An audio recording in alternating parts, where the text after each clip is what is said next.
third day though after Yeah, that. that's the problem. We're gonna have the Pledge of Allegiance directly after the pledge. I'm gonna have a moment of silence for the 9/11 victims.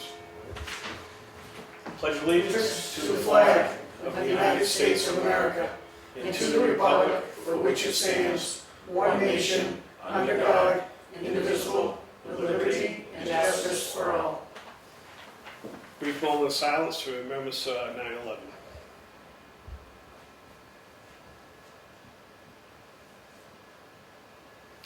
Thank you.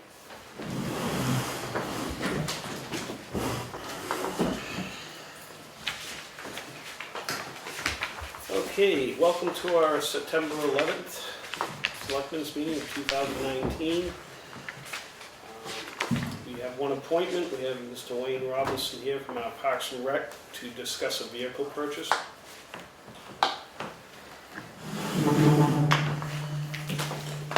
Evening, sir. Good evening. I know you guys have copies of what I submitted. I got another one that came in Tuesday morning, so I've got that for a copy for you if you'd like that. I reached out to 7 different companies and had a response from 3. And talked to everybody that I talked to. I let them know how imperative was that we were looking to do something. And still only heard back from 3. So those 3 are all apples to apples. You've got the half-ton and 3/4-ton prices there. So I missed the first part of this, but you're looking for a Parks and Rec vehicle, and that's going to be the funds are coming from your fund account that when people go on trips, it builds up over time, and that's built up for 20 years. Anyways, so at least there's it's more than that. And we've talked about it for years that you should have a town vehicle over there to do, whether it's the ski or the baseball stuff or whatever. We've always been supportive of it. We've talked about it. Last year, I think we ended up, we had you in line, and then code enforcement, highway transfer station, everyone got vehicles but you. We ran out of money on you, but I think this is a great alternative as far as the funding. It's not taxpayer money. It's being generated out of Parks and Rec users are purchasing it. What's the scope of use of your vehicle? What do you?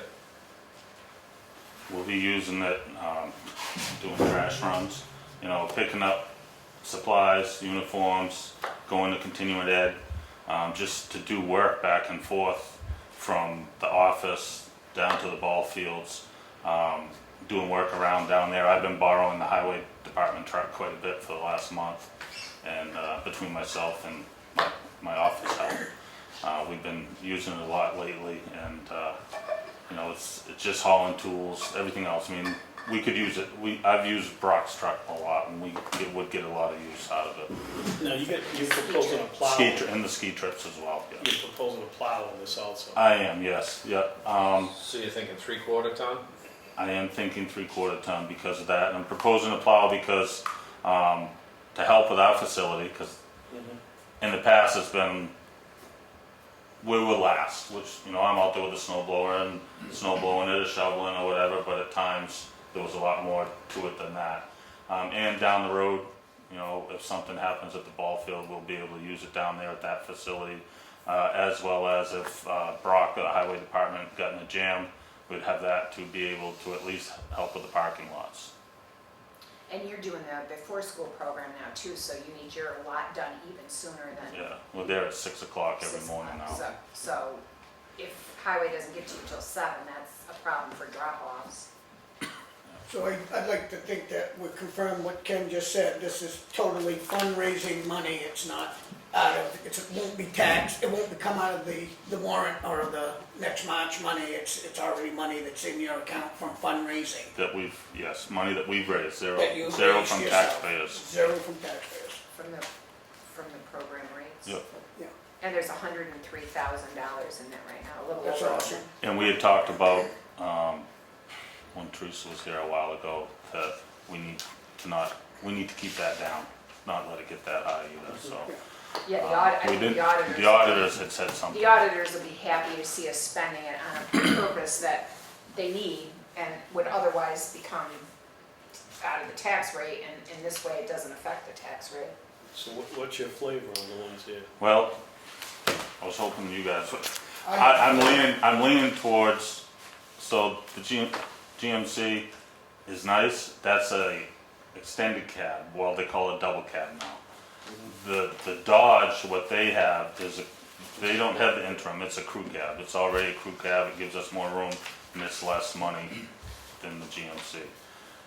The quote that I got, finally Irwin got back to me on Tuesday morning, and they're, for the Ford 3/4 ton, it's a couple $100 less than the Dodge.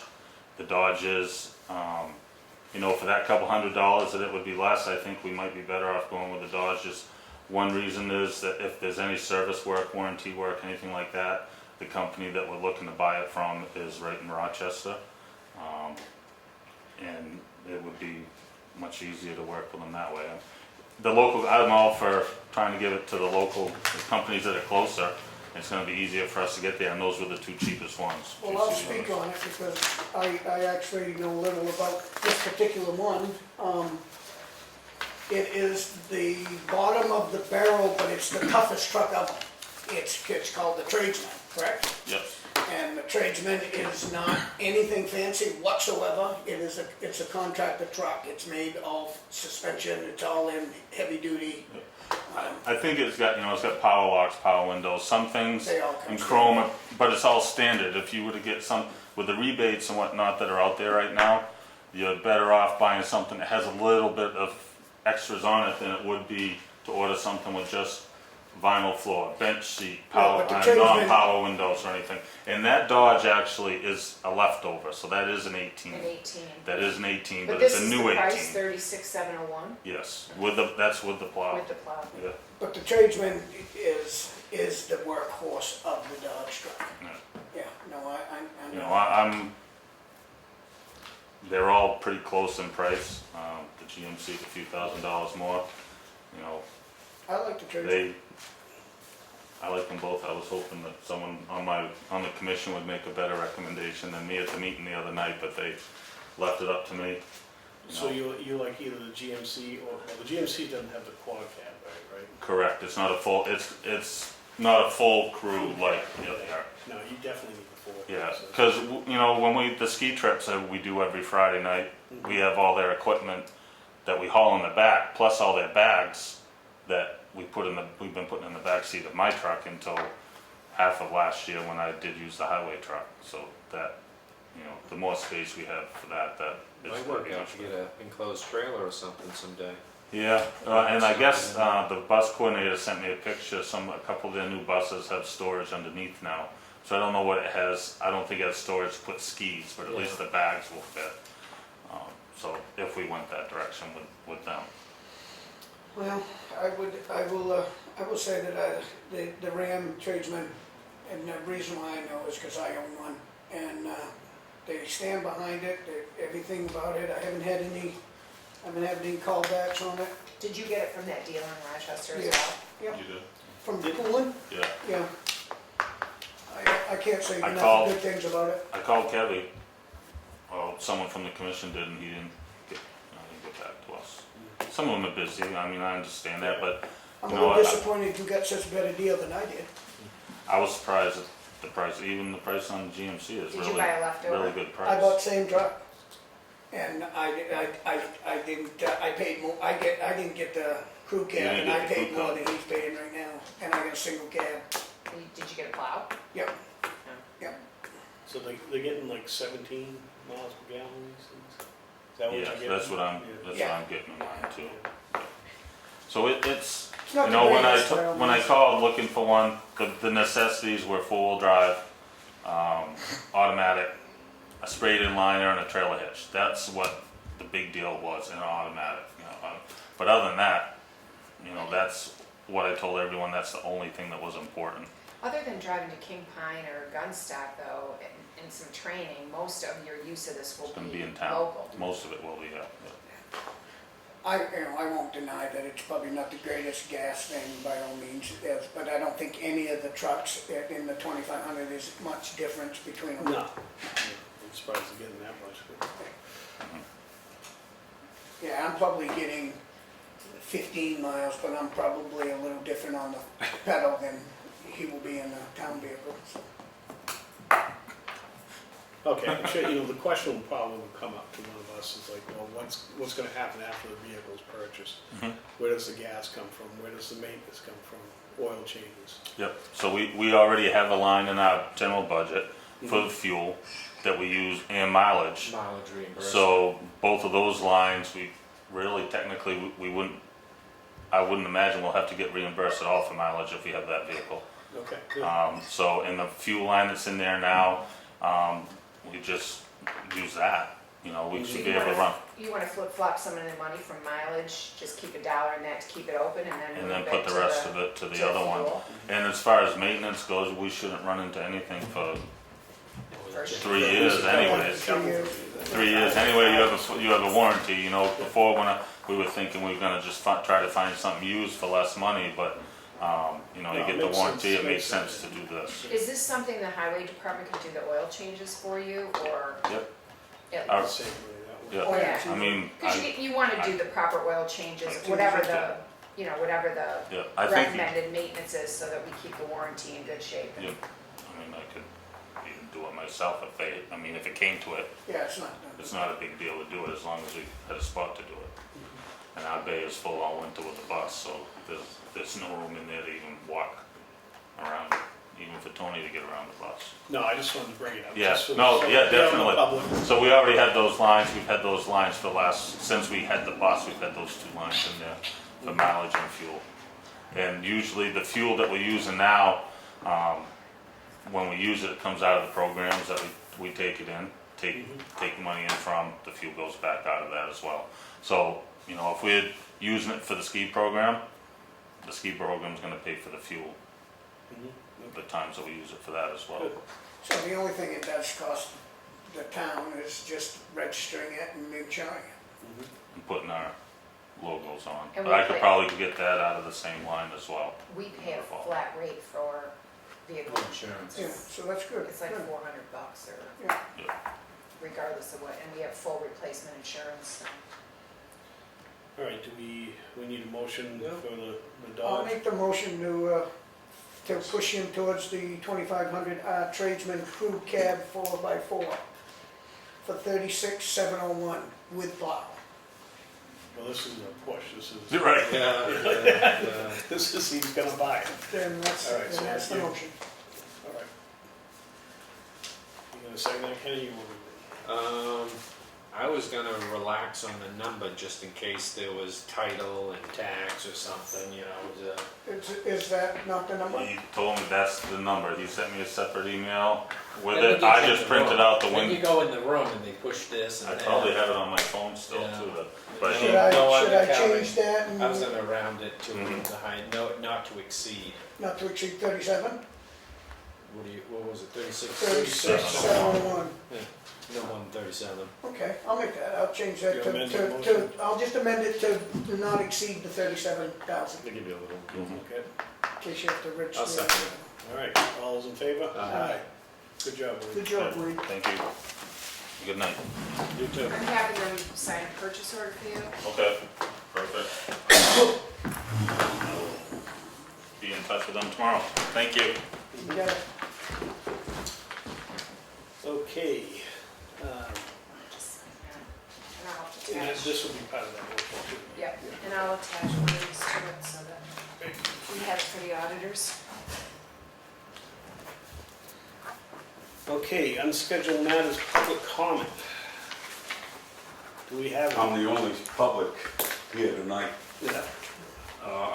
I see that the Heritage Commission CLG grant is on the agenda here, so I'd like to speak to that.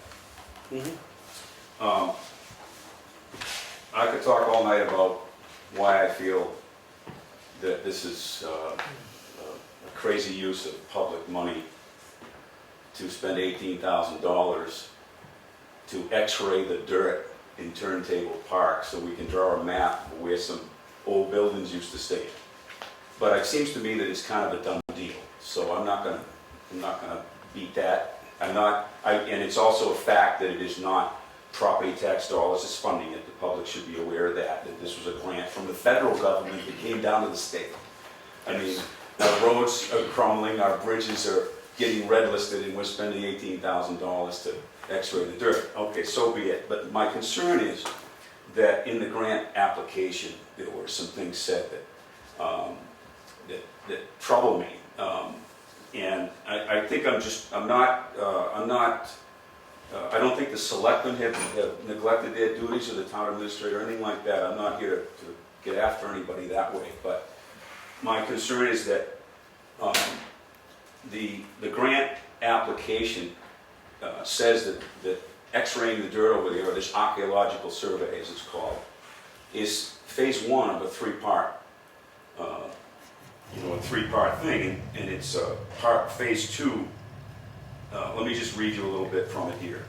The Heritage Commission's objective in this grant is to assess the potential resource occurrence within Turntable Park with particular focus on locations to be used for building relocation. And if you read further down the grant application, this was generated by the Heritage Commission. It says Eversource has agreed to donate this building, the old B&M Freight House, which now is located across the street. Building to be moved to Turntable Park at our expense. We need to determine where to place the building on this parcel based on the archaeological survey. Phase two will involve the moving of the building and locating it on the parcel. Now, these are the words from the grant document. And then phase three talks about completing restoration and creating a repository for our many artifacts and ephemera that relate to the railroad. So, you know, there's some good things to this, and I won't say that it's totally wrong.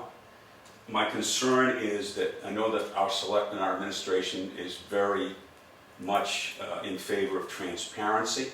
Mhm. I do not believe that the public was ever involved in any decision-making, nor do I believe that the selectmen have ever been involved in any decision-making about moving a building to... I can speak to this a little bit, Okay. because I do have some knowledge of this. The building itself, that phase two, that might not happen, You're right, because that's a fact. we technically, we do not own that land.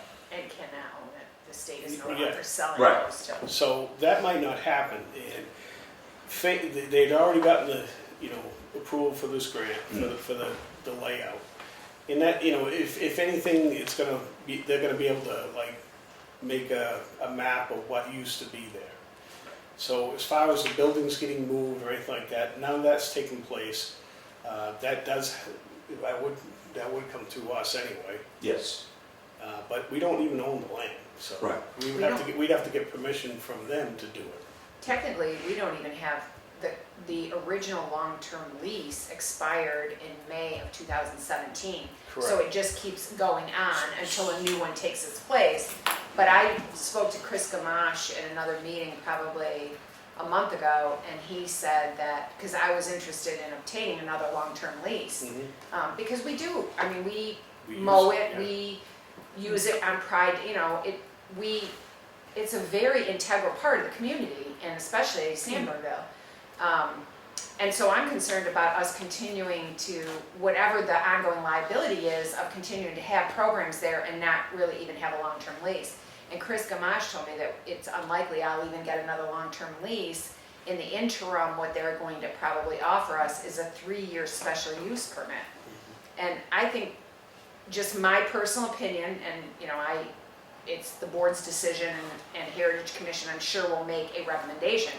But I think if all we're getting is a 3-year special use permit, I wouldn't want to put more buildings on that, because that says that, if the state ever decides they want to reclaim it, we would have to move the buildings off, which means If we finding want to save them. a place. And right now, the reason I think it hasn't come before the board, and it's only gone before Heritage so far, and I don't believe even the Heritage Commission has actually voted on moving the building yet. No, We did a walkthrough with Eversource, probably last summer, and then we did a walkthrough with Joe Kinney and Chris Gamache and Eversource over across the street, but they haven't voted on actually taking it. My understanding is also though that if they do decide to move it and the board ever were willing to take it, it isn't even taxpayers' money that would do the move. It's the Beth McCurry money that again is not taxpayers' money. It was a bequeath to the Heritage Commission for their use. So I was gonna say, how do we spend taxpayers' money on something we don't own? Right? So, No, Well, it's that a would grant. that like would I say, be the ask. phase two might not even be able to Yeah. happen. But I also think that, you know, I understand Mr. Miller's position, and I'm sure a lot of taxpayers feel that same way. I think it's worth, and I have right along thought it was worth doing the archaeological study, the A1 archaeological study, because I think it's important for us to understand what is underneath that property. Because Parks and Rec uses it, you know, people drive trucks on it. If there are empty tanks under there that you could drive over and could collapse, we need to know that.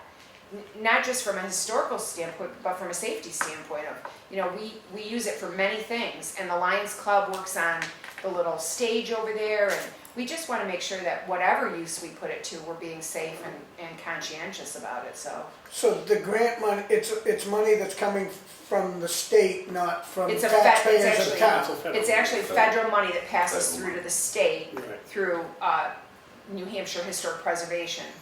And if we don't spend it, somebody else will spend it on something else, right? Yeah, but I think it's earmarked for certain things. It is. These historic preservation projects, it's not like it could be earmarked for a I bridge understand or, that, yeah. not this No, I particular understand pot that of money though. I'm just saying, if Yeah. if it doesn't come to us, it's going to somebody else's, you know, somebody else's heritage. Somebody's historic preservation project, and it's, you know, it's an $18,500 grant. Just seems funny for dirt study, I'll agree with you there, but. no, I'm Yeah, open. it's, you know, these are the things that are Yeah. out there. Yeah. You know, we wrote a letter to the governor for Yeah. bridge money. We got a response. Yeah. We have no money. Yep. We have no money, and they We're give not us the only away. ones that don't have money, because the budget's still in default. You know, he vetoed the budget, so we're still waiting. Yeah. We can't get a tax rate until he clears up the revenue sharing, so Can I, it's an issue. One more, Jim. I have another minute, please? Yes. Jim. And these are great points, and I agree with them. I'm not really, you know, trying to, saying there's any wrongdoing here, but my concern is, you know, this grant application was representing the town, and it's, the people that are reading this in Washington or wherever it is, there's been misrepresentations here as if these things are going to happen. And I don't understand why the people and the selectmen weren't involved first to even decide if we want to, you know, do this type of a project before we start applying for money as part of phase one. And I'll end up with one last thing, which I've already brought up, but, and it's, I understand this is a done deal, okay?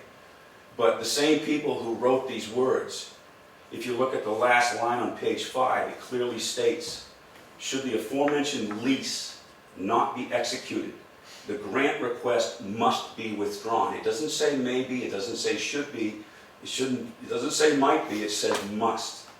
And that's being ignored by, not by the town administrator, I have no issue with anything like that. But I mean, when you say your word, you know, when you're telling people you're gonna do something, and you haven't even talked to the people of the town. And I think the only thing that I would like to promote as a learning experience from this is perhaps the selectmen, when you have a commission or something like this, it's applying for grants and so forth, perhaps you might have a good look at the application, at all the words in the application before it goes out. And that was just a suggestion. And I don't, I'm not, you know, saying there's wrongdoing on the part of the selectmen or anything like that. But I No, think- your point's valid, Jim, and that was the point that I believe Kelley had made when this all came about, is about the lease. The lease of the land was very important to this whole process. I think that's why it got written into the application, because I think even the Heritage Commission, while they want this probably more than the average person, because they understand the uniqueness of it and the importance of it, I think that they also understood that there's no sense putting good money after bad.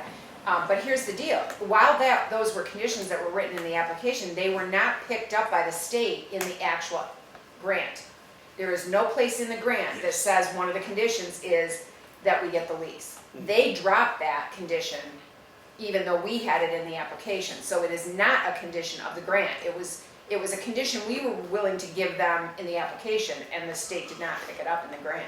So it's not like we signed something and now we're reneging on an agreement. It didn't get picked up in the grant app, or in the grant That's- document. That's a fact, that's absolutely correct. I read the acknowledgement of the grant that came, the agreement, and she's absolutely spot on. That is not a requirement, so I guess you can ignore what you put in there, or not the selectmen, but whoever wrote it. But again, it's not a done deal. The actual understand. moving of the building, I think everybody sees some value in doing the study. Yes, and I agree with that. All right, we're gonna move on. Thanks. That's Well second, noted. that's in our unfinished business, Heritage Commission CLG grant. So the grant was awarded, it's gone to Governor and Council, and so Yeah. I have the contract from the person that's actually doing, the actual archaeologist. Yeah. And so it's a standard, scope Mhm. of work, and then it has, we added our insurance requirement, and she provided the appropriate insurance certificate, Yeah, so. got it. I've seen it. All right.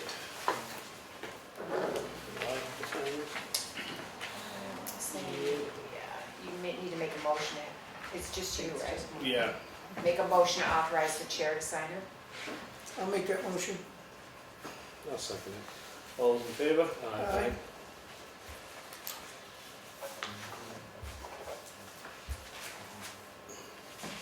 You spend it, Mr. Duffy.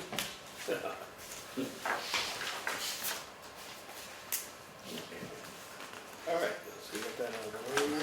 Next on the agenda, we have the New Hampshire DOT work zone agreement.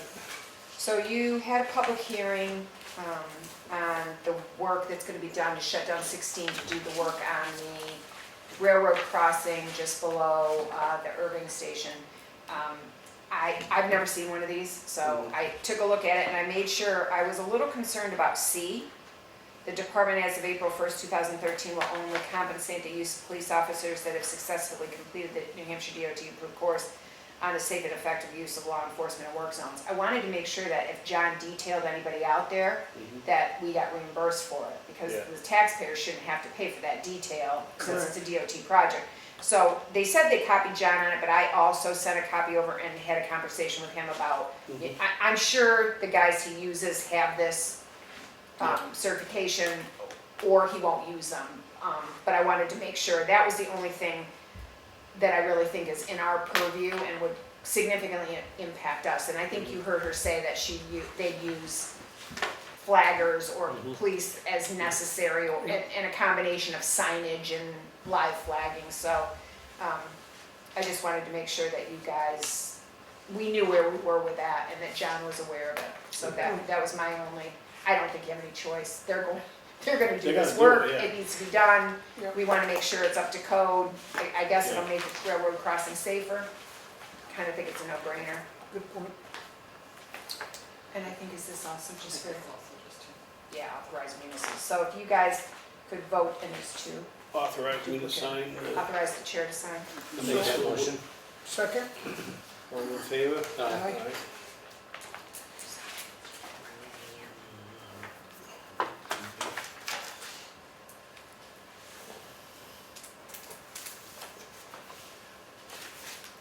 It's gonna be all over forms again. Thank you. All right. We have no new business. No new business. We got some capital reserve expenditures. We got $5,926.81 for the technology fund. No, that's the current balance. We're requesting 5,600. Well, then I wrote the wrong number, and that's why he's reading it. Okay, it's, we have 5,600 requested. We'll have a balance of $326.81. And this is for the police department laptop replacements. Yeah, so we have a lease for all the desktops, but the laptops get bought out of the technology fund. So they've already purchased these. We coded it to the wrong, so we're kind of just reclassifying these to the capital reserve fund, which is Do where we that. have anything else in line for the technology fund this year? Your 3 laptops and the PD 3 there were 6 laptops Okay, purchased I this know, year. but, so we're pretty much done with? Yeah. All right. Yeah, because we only have 326. I'll make a motion for the 5,600 requested for the laptops. Second. All those in favor? Aye.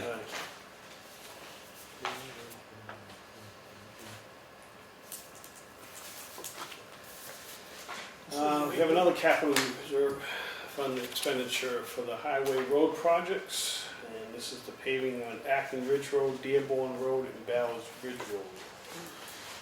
This is for $199,779.91, and with a balance of $103,234.22. Well, they are done, and it's nice to have new pavement, so I'll make a motion to spend it. And there's gonna be one more bill coming for around 10,000. and Yeah, that'll that's be- for, The what was sides. the other road And there? that'll be the end of it. Yeah, so $199,779.91, I'll make a motion to spend it. Second. All those in favor? Aye.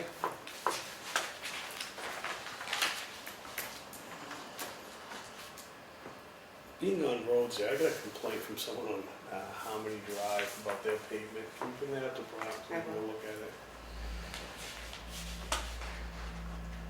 This one down off 16. No, I'm sorry, it's the one behind Max's there, what's that, Whippoorwill, I'm sorry, Whippoorwill, I'm sorry. That would I be. had Harmony in my mind because we were talking about that earlier. Okay, Whippoorwill Drive. Excuse me. Complaint. Yeah, Okay, I'll send it out one of the there. residents there feels that hasn't been attended to in quite some time, but I haven't been down on that in a while. Okay, Invasive species, ETF. so Bella was asked for their 2019 funding. Okay, this is for Bella Lake. The amount requested is $10,000. We still have $10,308, and that's probably gonna go to one of the others, isn't it? I think did we raise a little? 32 or something, I don't quite remember. I don't know who has I it. think there was a couple thousand left in that, as I Mhm. recall, because we level funded everybody. Yeah. So I think we have a little bit of a buffer just in case something happens. Well, that's but good then. I think we'll finish up the year once everybody gets their request with a couple hundred, or a couple thousand left in there. I'll make the motion to expend that. All right, Second? all those in favor? Aye.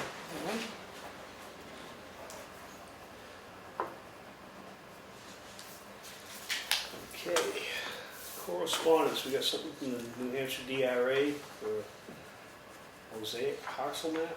So the Department of Revenue basically wants us to give them our data we've never done this before, and I don't have a strong opinion, Sydney didn't have a strong opinion, she just noted that we have not provided this before. Is this like the overlays or? Yeah, it's kind of putting everything at DRA's fingertips as well. I mean, our maps are available online, people Right. can look up their stuff. It's basically providing that same municipal parcel assessing information to the Department of Revenue. I know that in this day and age, some people have privacy issues, Yeah. and unfortunately, some of these programs you can't opt out of. So I don't know if anybody feels strongly about this or not. It's all out there now. It pretty much is. Between Google Earth and, all the mapping programs, you really can. Yeah, we have all our assessing maps and. Yeah, and I think it's, for people who want to self-service themselves, it's nice to be able to go out and look at your own stuff. Right. But you can do that through our stuff. You don't necessarily have to go to DRA. I think DRA is trying to build a statewide database of everybody's GIS information. Well, as long as there's not a cost for us to provide it to them, I don't have any. Not issue. today, but next year, who knows? I Well, mean, they should be able to, with the GIS, they should be able to just tap into that and Yeah. send them a file, right? So this is telling us that they now have more ability to look at what you're doing in your own area? Is that how I'm I taking think this? this No, is it's just the basically mapping, yeah. It's the mapping, so Yeah. they're not looking at you, they're just mapping, showing your land. I mean, I'm not quite sure I understand that. I think they're just looking for our data. Yeah. Each The year, the database. Department of Revenue requests that municipalities submit their updated copies of their digital parcel maps and CAMA data files for inclusion. So the CAMA Which is data all files would public be like the knowledge. zoning, the zoning map or wetlands mapping. Which is all public knowledge. Which is all and- part of the mapping, right, and, this is a quick process, typically takes less than 5 minutes, attached, please find the format and instructions. You know, if we can't do this easily, we won't do it, Yeah. none of us need another job to do, but if we can participate and Yep. it helps them build a database, I don't really have a strong opinion about it, and if you guys don't. I just, before we do something new like this, I like you to know. Yep. That's fine. You're okay with It's, it? yeah, it's not, like Kenny was saying, it's just a database, and if we can do it easily, no problem. If it's gonna be a cost. Yeah, no cost. Okay. Greater Wakefield Resource Center sent their minutes and financials, you guys get a chance to look at that? Yep. Okay. Eversource, upcoming work? So Eversource is doing some pole Did we work. sign a pole They're agreement replacing license 16 for that? existing wooden poles with weathering steel poles and constructing a new line from 15 poles adjacent to the existing line. All this work will take place within the power line corridor between Rhines Road and Sangerville Substation. That was brought up at the last meeting, wasn't it? Yeah, They said they were gonna do it. I have not seen pole permits for any of this Mm. work though, and I thought, Do you do those if they're in a right of way and not on the side of the town's road right away? I don't Because know. these are in a corridor, they're not in the town's right of way, it's not in the road. Right, but I thought, don't we tax permits and conduits, or poles and conduits, so, Yeah, it's on the utility side. yeah. We can look into I'll that. ask and see Yeah. if they, I mean, even if they did it as a, all Courtesy. in one and Yeah. just put the number. And here comes all our favorite letter, Charter Communications, upcoming charges. And it looks like they're going to be raising the receiver rate by 49 cents, the digital adapter by $2 per adapter. TV Select will be increased by $7.50, TV Silver $7.50, and TV Gold $7.50. And this is, I'm against it all. it's And, to that's- enhance our services in order to offer more entertainment and communication choices Well, as we're enhancing our services, that sounds good to me. and deliver the best value to our customers. Well, I'm glad for the customers, but I'm still Without disappointed that they still haven't complied to what their agreement was right from the beginning they started in this community. They were supposed to have, everybody was supposed to. Everybody was supposed to have it. You going to Grassroots Cable? Wasn't that the first company? Yeah, Yeah, Yeah, that's something. that, to be honest with you, that was better. That was the better company? Yeah, that was better than what we got now. Somebody told me they just bought a house, one of our employees actually just bought a house, and his wife works from home and needs Wi-Fi, and they told him it would be like 3 months before he could get Wi-Fi at his house. It's like November or December. they told me it'd be not 3 months, it'd be 15,000, and I said, well, yeah, right, They won 5,000 just for an estimate from me. yeah. Who is our representative up there anyway? What do you mean? Because I used to be able to call up Rodney King Oh, any yeah. time of the You're day. kidding, right? His name wasn't. Yeah, his Yeah. name, it was his Yeah. name. It was. Yeah.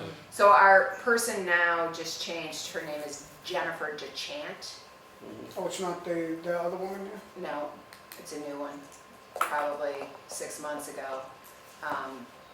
I have not, I can get her on the phone, and I can get her by email, but the issue's never, so somewhere almost a year ago now, they changed our service address to Brookfield because 03872 comes up as both Sangerville and Brookfield. So all the towns' service address got changed to Brookfield, New Hampshire. So Michelle, of course, being right on it, calls them and they said, well, you must have moved. Yeah. And we said, yeah, it's a town hall, it's been here only 200 years. You must have requested it and you moved. And we're like, no. And so then residents started trickling in because theirs got changed, and they were concerned because if there's an issue or an outage, do you believe I'm in Brookfield? Because I'm not. I'm in Sanbornville or. So I have been working with Jennifer DeChant for over 6 months, and just made the complaint again, and she said, let me see what I can do about it. And nothing has been done. It hasn't been fixed. It hasn't been put back to Sanbornville. All our bills still say Brookfield. Residents come in all the time with Brookfield addresses. It's a little disturbing. I will be happy to provide her contact information Yes, to you you. can email me that. I'd love Yep. to talk to her. That'd be awesome. Because I'm right on board with Charlie, because they never fixed that. I've had residents, there was a resident right here on a road right here that crosses over to 109 there, right off of Rhine's Road. What's the name of that road? I'm gonna break it. Randall, the one across Fellows? Fellows Road. Fellows Road. Lived right on Fellows Road. The pole's right there, and they told them they couldn't have service. So I called them up at that time and got that fixed. So, You can call for me. yeah, I will. I've got to say, I've called for some Call for residents. Kenny. They- doesn't want it. The one complaint I got a lot when I first started here was about they had upped the, so a lot of the summer residents shut their service off and then re-up it. So, and it was a nominal fee, you know, 10 or 15 bucks to do it. $25. Now it's like 65 What, per month?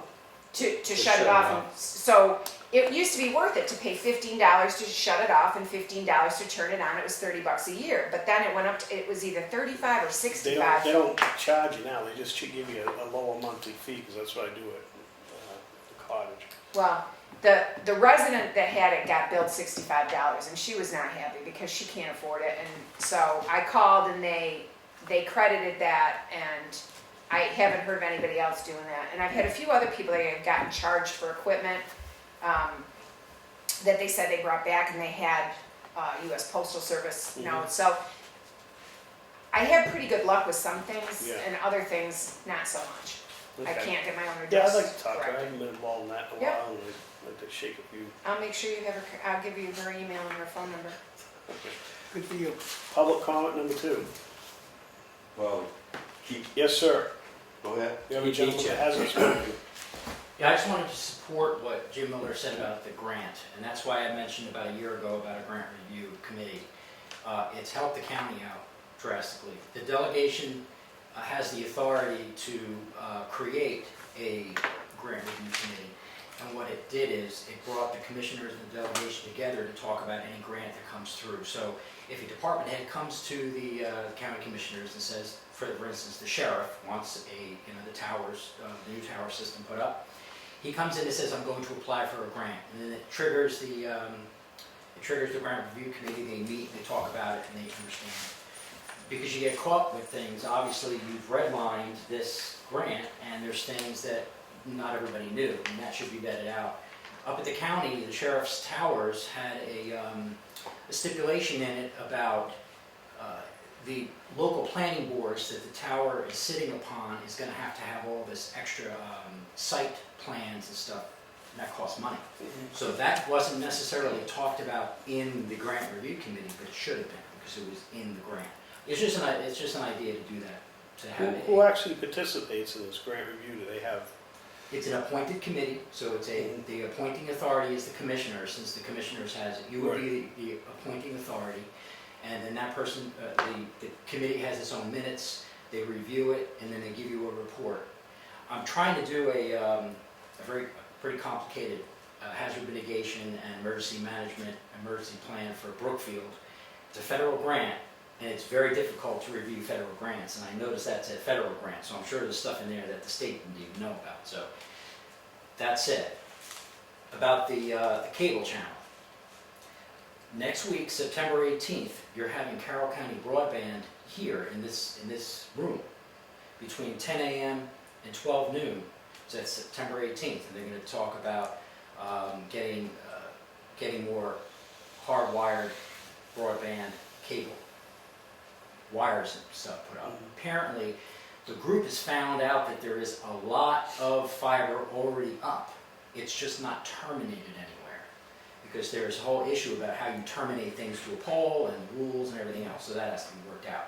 But I just want to tell you, because that committee is asking me to come here and tell you that the people that there will be a meeting next week. So it's the 18th, 10 to 12 noon. Yeah, I was gonna bring that up because I'm your liaison to Yeah. that committee. There you go. So I did. Thank you. Good job. All right. Okay. I will say too that I just found out today that the Greater Wakefield Resource Center is working on a federal grant for more money for that building, and if we take more money for that building, we Oh, would yeah. not be able Clock to starts over. do anything with it. Mr. Kenny, Joe Kenny is working on a grant, Victor Becker told me today, and I was totally unaware of that. I think L-CHIP and You ready for what now? for the Greater Wakefield Resource Center Oh, no. for completion of the second floor and office space. All And I'm right, yeah, well, assuming I that, think we I'm should be assuming that involved in that grant will have to come to you to Yeah. sign off because Yeah, we own the exactly. building, but I was a little disconcerted on the way I found out about that because I was pretty sure none of you were aware of it. Mm. I like the committee idea. That's, you know, in the scheme of things, that was always like Mr. Miller alluded to earlier, it was a phase approach to that building. Right, But- there's been two but it- phases. Yeah, the two phase, that was actually the third phase, if I remember right, doing the upstairs. But that being said, you know, the whole idea of that building hasn't really been, No, because I went back and, Definition. I Yeah. went back and looked at the two previous grants and all the letters of support that were written. Very few, if any, of those letters, you know, it was supposed to be fuel assistance, weatherization. I believe one of the visiting nurses associations, we're gonna take space, which, you know, when you think about it, if you are a low income or you're a needy family and you need fuel assistance and you don't have a car, how do you get to Conway or Ossipee or wherever the CAP office is?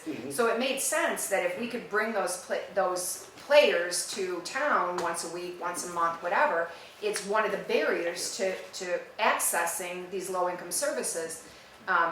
But none of those, out of the letters I saw written, very few. I would say that 90% of those never came to fruition. no, I know. And the yeah. space isn't taken, and now the downstairs space is gone, so they'd have to create more offices, and I'm not sure any of those agencies, you know, there would probably be other people looking for office space, but it wouldn't be necessarily those agencies, so, and there is because of these grants we've taken, there is a low income component to this. We can't, you know, just open it up for wedding receptions and not honor that low income component, and not be in trouble with the grants that we've applied for, so, I think that it's not just about having a grant committee to look at the grants, it's also to have an ongoing committee to make sure we're living up, you know, there's stewardship plans that have, all of these, no free money is free. All of these all of these grants require stewardship plans, and some of them require them from our office that I've never even been aware of. So then I get a call and, you know, you need to update your well, what are you talking about? You know, so, Well, thank you for saying that. it needs because to I be can an tell you right now, ongoing- There is no free money. no, free money isn't free. That's right. All right, let's move on. What do you got for us for an update? So, I believe it was your last meeting, we had a letter from a Mr. Murphy who has just recently bought a piece of property. And he is looking to log, so he bought two pieces of property, one with a house on it. And one is landlocked and can only be accessed either through our transfer station or, and I can send this all to you electronically too. I didn't get this letter till Monday and the packets had already gone out. So he has one piece of property that has his house on it, and then he has another piece of property, I believe it's almost 10 acres, that he wants to log. And his thinking on that is he wants to make enough money off the logging to improve the property to have horses on his house lot. We wrote a letter suggesting that he go back to the railroad and ask, you know, permission to cross the railroad because it kind of makes more sense than driving through a transfer station for obvious reasons. The amount of traffic we have in the transfer station, it would not be conducive to sharing with logging trucks during any of our open hours. And we're open Friday, Saturday, Sunday, Monday, and we have waste management in there on part of the day on Thursday. So that limits his logging operation to Tuesday and Thursday, which I don't think, and we have some of the same concerns that the railroad would have. He would have to build a landing. Those logging trucks are heavy, we have pavement in the transfer station, it's a commercial operation which the taxpayers have already paid for. I think at bare minimum, you would need a bond to guarantee he doesn't damage anything in our transfer station, and you would be potentially giving logging trucks unfettered access to your transfer station when it's closed. So that all being said, I would strongly recommend that you perhaps send this to the town attorney. One of the things I put in your package was some of the laws that dictate this, and it says that the selectmen can set out an easement across private property, but this isn't private property, it's public property. And then if you look under the hard road to travel, I did a couple of pages on the right of way for lumber removal. Yep. And they basically said in the final paragraph of that, a question arises about timber removal. Right-of-ways under the statute is available only to a landowner whose property is landlocked or has no other legal access. However, the statute itself says that the owner can petition for lumber removal when it becomes necessary for convenient removal. The right-of-way is forced upon the landowner, so that is that a illegal taking?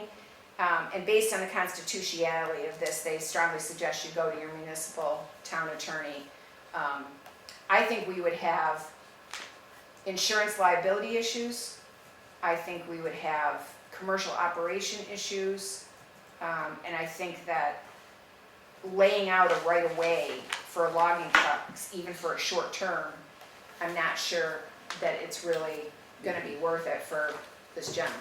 Well, I don't know if it's gonna be worth it with all the money that we're putting into that transfer station and that the roads get torn up, and you know as well as I do that the logging trucks can tear that up by, you know. Right. I'm not against logging by all means. Well, and my question would be, has he talked to a logger? Because I'm not sure a logger would ever be interested in logging this with the conditions we would have to set on it. Because the new way we've done that, it's all one way going down. He'd have to go down that edge and then swing around. I don't see that a logging operation is gonna be interested in logging Tuesdays. I mean, they could cut in there maybe more, but at the end of the day, they could only haul on Tuesdays and Thursdays, and I'm not sure if a logging operation would want those kind of constraints. Is there other options for them to get to the, where he's got to, or is his Not only without option crossing. is through the transfer station? Transfer station or crossing the railroad tracks, there's And other places. what did the railroad say to him? They required a landing, which we would require too. You can't just skid stuff out, and so he said it was, his letter says it's basically cost, there's already a viable, he says there's already a viable road back there and an access point. Yeah, by accessing the pavement on our transfer station.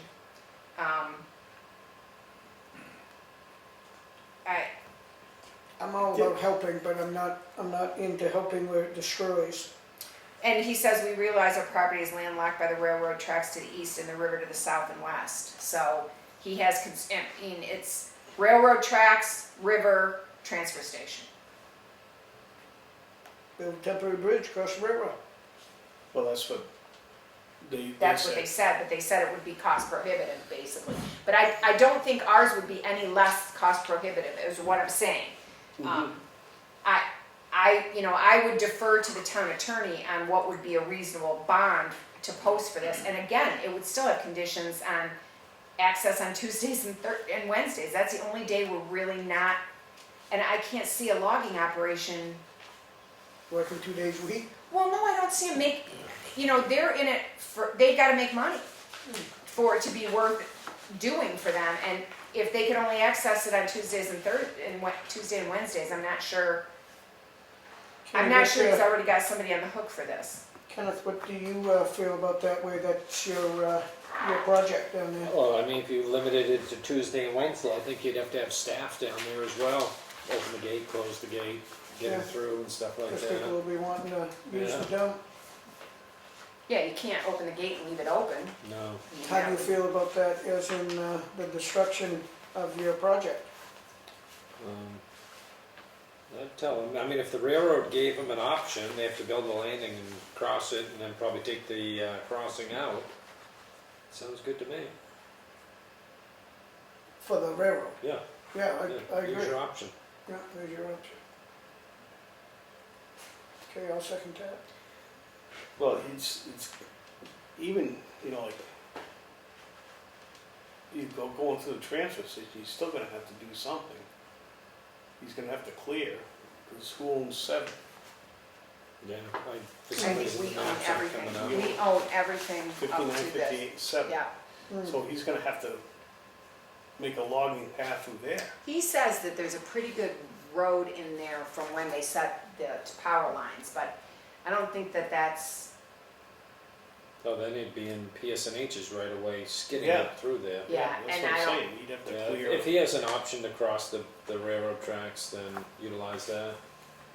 yeah, and most Maybe logging cost operations will prohibitive, build the but- land, I mean, if there's enough money to be made, a logging operation will build the landing and take the landing out. I've seen that in other towns. I'm just not sure there's enough, I don't know what wood is in, whether it's valuable wood and whether there's enough of it. I mean, I think he needs to do some more research on his Yeah. end. Yeah, because he's just saying, there'd be a cost for that, but he hasn't given us a figure how much it's gonna cost him for that, so we don't even, and if there's a hardship, and I'm sure he's gonna be making money off this logging operation too. So. Well, that's what he said, he wants to make enough money off the logging operation to improve the other lot so he can run his horses on the other lot. Right. I'd like to help him, but this isn't about, working something out between two private landowners. This is a commercial operation that is very complex. And it's paid for by the taxpayers, so they shouldn't be out any money under any circumstances, so we'd have to figure that out. So do you want me to write a letter back to him stating that we really believe that you should explore the option more with the railroad and with a potential logger and let them tell you what's doable and not, because Yeah, we feel that the liability and the disruption of our commercial operation just isn't conducive to this project at this time. mhm. And are you okay with me signing that letter? Yep. Just to get it out? Just what you said, yeah. Okay. And I'll run it by Rick just to make sure. I don't understand, this all comes into play here. I mean, it's like this one here. That's the power lines, right? Yeah, So they run right across that's what he his thinks the property. road is, but the river is what? So So what wait, I'm his saying, why house can't he lines- come over through here? Whoever owns this. Go after them, I mean, that looks like it's a clearer shot than anything, Yeah, I think without I it. think he was thinking that because we're already a commercial operation, it would be pretty easy, just drive down the back of the but it's not as easy as, and Brock has a lot of misgivings about it for obvious reasons. Mhm. Oh, I All do, right. it's just because we're spending all this money down there, I don't want it to be destroyed, so. So I have an offer from a law firm. The town of Franconia is adopting a comprehensive ordinance regulating access to public rights-of-way for wireless facilities. So they've changed the whole wireless facility, and each town is gonna have to adopt some kind of ordinance to regulate those rights-of-way. And this DTC is willing to do it for all the municipalities and split the cost among however many towns. So I've been watching it on the town administrator's login, and I think it might be worth it for us to get on the ground floor of this, so that we have a comprehensive public right-of-way ordinance. They were And- our attorney when we redid the cable. Yeah, I know. Yeah, they're kind of known for that. Mm-hmm. But I think if, right now it looks like there's about 30 towns involved, and, their price is $175 an hour for an associate and $195 for a partner, $115 for paralegals. If 30 or 40 towns get in on this, we could get this ordinance written for pretty cheap money rather than going it alone with, and I sent it to Rick Sater because I asked him if he had any experience doing this, and he's willing to do it for us, but why would we do it on our own, and why wait until it's an issue? We could have a draft ordinance. I don't know, it's up to you guys. We can sit around and wait and try to steal the ordinance from somebody once they get one written. but it seems a little, I think all towns are gonna have to have it. And it seems like the old ordinances are not going to do the trick anymore.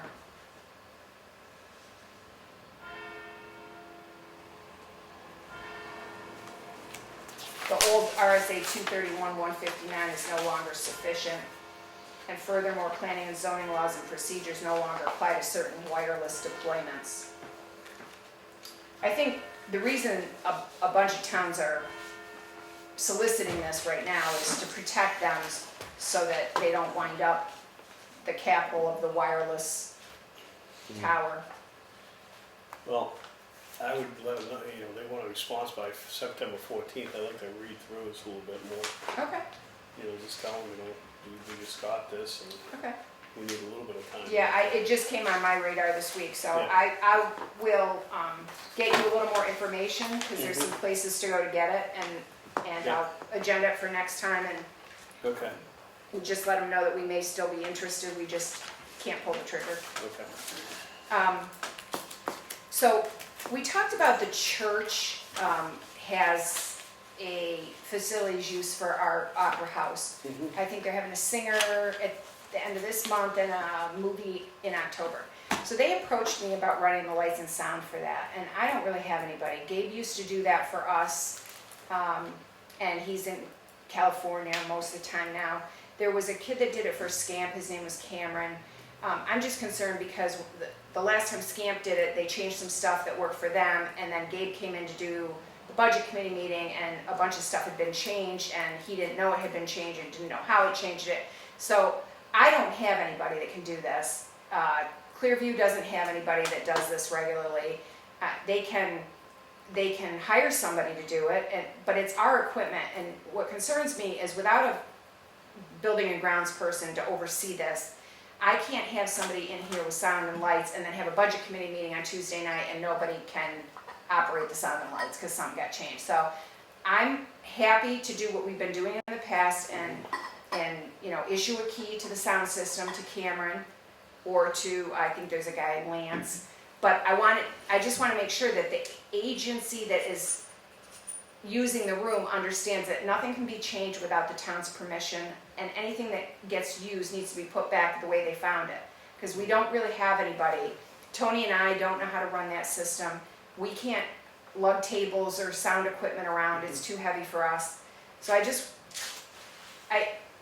I understand, Mr. Schweitzer wants a definitive answer and a list of things he has to do. We gave him the facilities use, which is pretty clear, you waive the fee, but they're on their own for the sound system, and it can't be changed because we have other things that are gonna be reliant on that sound and lighting system. Well, when we talked about this, didn't we say that if there's a budget meeting that it's gonna Right. conflict with it, that they would have to reschedule? Right, but their stuff is on what, Sunday? Yeah, I don't think she means it's the same night. She No, means that if I they mean- use it and then we have our budget meeting and the thing's not working. And we don't know what they did, it all has to be left the way they found it, is I'm in my agreement only with that. stipulation on that, because I don't have anybody to fix it. You got Okay, it. yeah, that's fine. Okay. I need next Friday off. I'm having surgery, so I have it's just a day surgery. I'll be back on Monday. Should be available by email. You guys all set with this? We need to make a motion on that. Friday the 20th. And then I have some ambulance write-offs, and I just brought you some last time, but I have some more because I had a hardship request. And then I have a couple that are going to Experience. So there's $7,247 to write off, including one hardship, and $572.02 to go to Experian. And that would leave us with a balance of about $16,000. That's owed to us. $16,000 that is on the disposition report. A lot more is owed to us, but that is, so what happens is ComStar sends two bills 30 days apart. And if they don't get a response, either in a payment or an explanation or a request for hardship, then they send it to me on a disposition report and they say, these people have been billed and they haven't paid and they haven't answered. So every month that I get a disposition report, I write 2 more letters, 30 days apart, and ask them to please contact me and tell me if there's some compelling reason they can't pay. And then if we have a social security number for them and they don't contact us, we send it to the credit bureau. And then sometimes they do call us and file hardship. You have never had a hardship abatement that you have not honored. We just want them to talk to us about it so that, you know, so that we collect what we can collect from insurances. And, you know, I have one right now that a law firm in Massachusetts wrote me a letter and said they're going after for a car accident. So I put that one on hold because they say that that's part of what they're asking for from the law firm. I have a couple of people that are on payment plans and they send $100 a month or $25 a month. And then, you know, I have these. Well, it seems like we get one of these every meeting. Yep. Potentially. Need a motion for that amount? So moved. Second. All those in favor? Aye. And the broadband meeting is here next Thursday, the Mhm. 18th. Thursday, Wednesday? I think it's Wednesday. Wednesday. And it is true that in doing some looking at broadband, a lot of towns have a lot more broadband in their town than they think, and it's not all in use. The issue with the regard to the inventory is whether it's 6-pair or 12-pair cable though. Not everything can be used because there's not enough pairs left on it to use. So that is the next piece in inventorying this is what kind of cable is it and what can it be used for. And the companies that use it, like Consolidated, are pretty cagey about not telling, they don't, What you got? yeah, it's proprietary information to them because they can sell that service to the town. So they don't want to disclose to other services how much of it there is in your town and who owns it, so. I make a motion for Charlie to attend the meeting on Wednesday. I'm already- To complain about his cable bill. I'm already going, and We want Mr. him to Miller get is the the full alternative if I'm not available. I'm probably gonna make that one. Yeah. It's here. Okay. I've been busy filming a lot.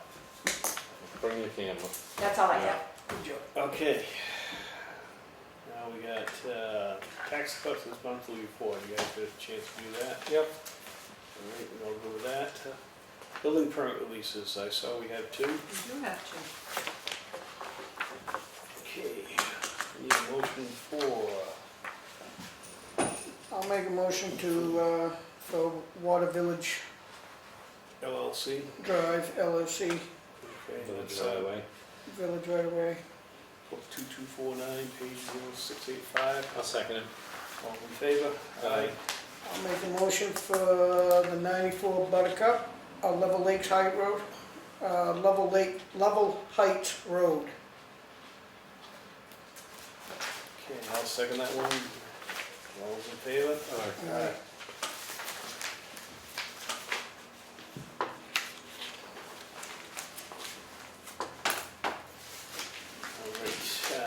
payment manifest. You guys probably those, right? These are gonna be painful. What? Here's a slow payment. I thought we just gave him $1 million. Every month. All right, we got a treasurer's payroll warrant for $1,329.64. So moved. Second. All those in favor? Aye. Treasurer's payroll warrant for $90,433.01. So moved.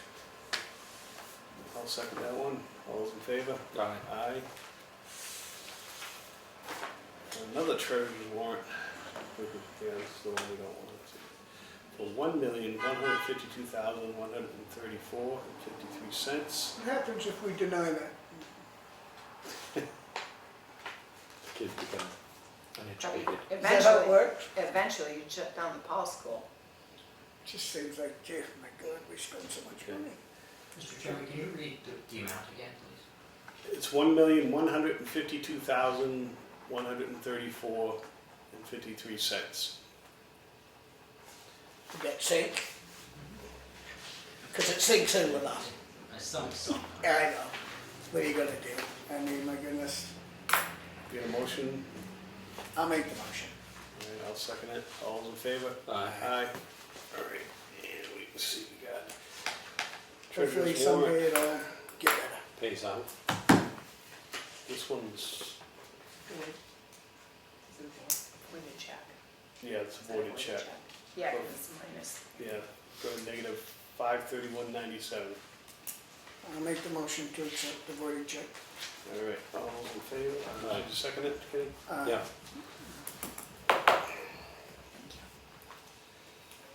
Board minutes. We've got, Guess I got them all. Yeah, I got them all, yeah. we got the minutes of 0828, 093, and 094. They look good as always. I will make a motion to accept them all. Second. Okay, so you're accepting, is this just the public The minutes? public The minutes, public yeah. minutes, yep. Okay, these are Okay. non-public, yeah. These are 9, 3, now I'm giving you to end. It's 828, 93, and 94. There you go. 828 or 821? 828. Where is that one? Yeah, I already sent it to you. You have it. Kenny's got 828 in his hand. Oh, okay, all right. That is a non-public one too, right? No, No, it doesn't? No, the No, non-public those are says just no next. public. All right. Did we vote on that yet? No. I don't believe we did. All right, I'm not even sure who seconded. I'll second it. Thank you. All those in favor? Aye. Okay, then you have 3 non-publics from 828, numbers 1, 2, and 3. I will make a motion to accept the non-publics for August 28th, 1, 2, and 3. Second. All those in favor? Aye. Mr. Duffy, will you sign this one, please?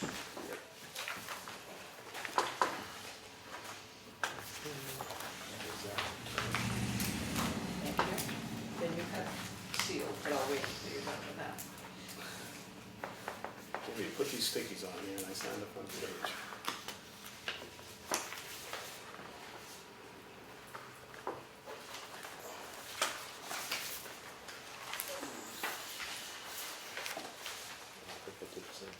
We don't sign the sticky side? Yeah, we do.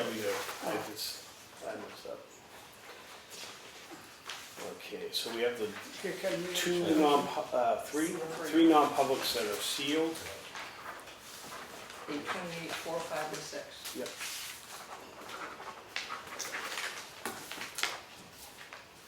That's our 828 meeting.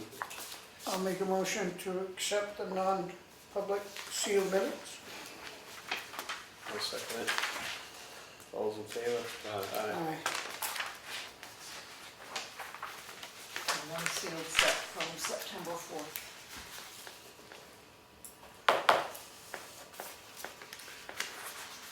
I'll make a motion to accept the sealed minutes for September 24th? 4th.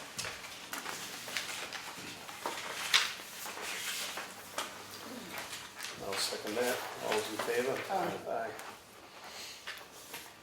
Good job, Tony. Thank you, sir. That keeps us all. Wicked. I don't know how she does it. Years of That's a lot of experience. writing. All right. Selectmen's work session. I'm good this week. Okay. All set, good? Yep. All right. Don't need a non-public, so I'll entertain a motion to adjourn. So moved. Second. All in favor? Aye. Aye.